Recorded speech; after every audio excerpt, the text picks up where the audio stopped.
Latinos are over 40% of the Houston population, almost 50%, yet we don't get nearly that much arts funding for our community or our artists. That's about to end. It's time to put Houston Latino art on the map. Hi, my name is Marissa Castillo, and I am a theater artist here in the Houston area. I think it's very important that we fund more Latino art. We are 45% of the population, and 1.2% of funding is going to Latino artists right now. I think that at this moment, Latinx art is not a part of the cultural identity of Houston, and I think it's very important that we remedy that, and it's an issue that's been here for a while now, and the population is only going to be growing, and the funding for the arts should as well. I think that this process has already been long, and I think we're at the point now where real action needs to be taken.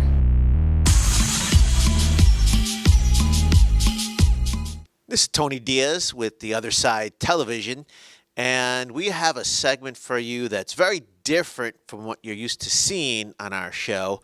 But what you are accustomed to is for us to get in depth on issues that others have not yet, or in ways that others can't imagine or dare not speak just yet. So we're ahead of the curve on this one, I believe. And of course, more than anything, unfortunately, we're about to touch a topic that is very real and unfortunately is touching too many lives.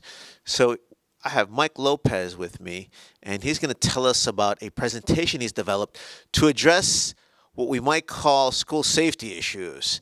First of all, tell folks the name of your presentation. The unit is called the In Case a Nut Comes Through the Door with Guns Blazing Drill. Okay. Now, I got a laugh out of anxiety, so tell us why you gave this unit that name. Well, I was speaking to high school students. I was a teacher at Bel Air High School, and after Columbine happened, I saw a trend coming.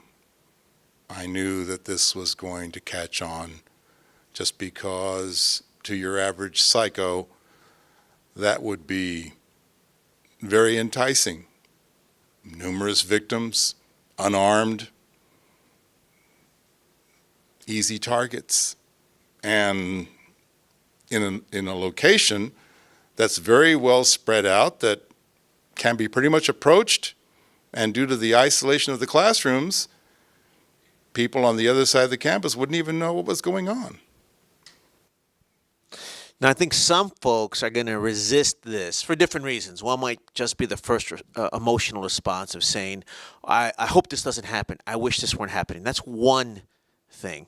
The other response may be that, why is he so glib about this? Because you do break it down into a game. You call the shooters creatures. Some folks may wonder why that approach. So first question would be, what do you tell folks who say, well, I'd rather not just think about this? And secondly, what would you tell folks who say, this guy is just a little too glib about this? Well, I don't think approaching it in a very heavy fashion is necessarily good for kids. I think they need to see that there is a possibility of it happening, but I need them more to just think about it.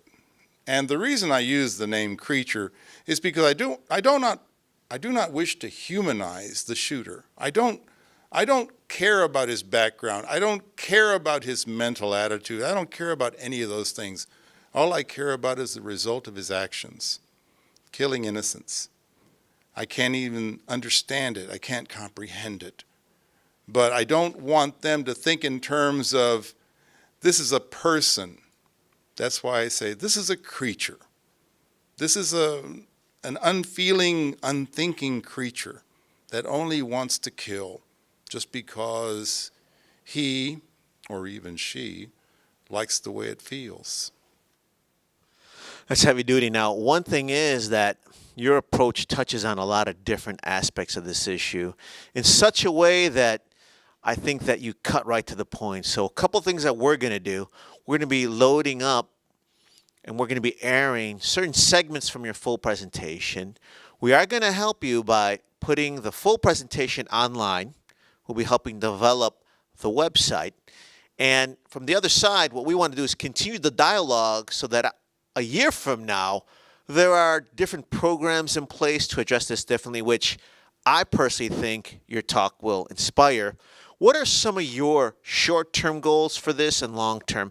Because if I understand correctly, of course, if someone wants to send you to a different part of the country, you're open to going. And so tell folks what your goals are at the end. Well, the goal, of course, is to save young lives and older ones. It seems they don't care. Sandy Hook all the way to Virginia Tech. And then, of course, all the outside venues, nightclubs, restaurants, concerts. The list is becoming longer and longer. And as President Obama, former President Obama said, it's just becoming routine.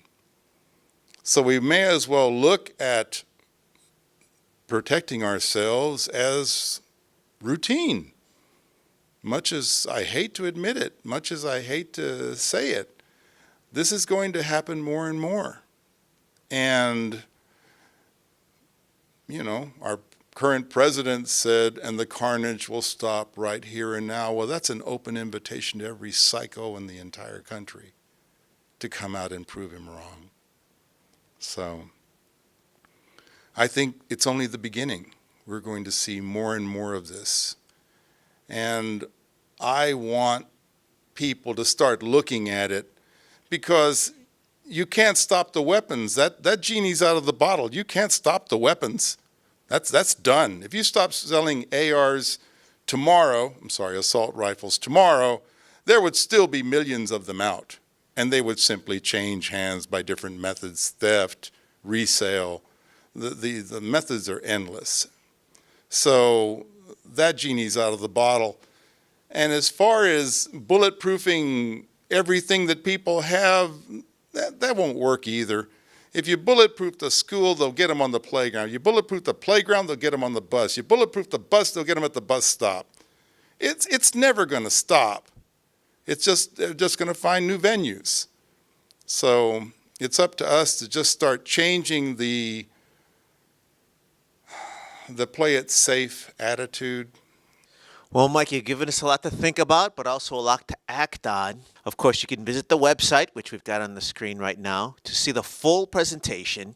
And, of course, we want to hear from you. That's the whole point. You can either reach us at our website, www.theotherside.com. You want to go old school, give us a call, 713-867-8943. And, of course, you can email me at tony@librotraficata.com. One way or the other, this is Tony, and you've crossed over to the other side.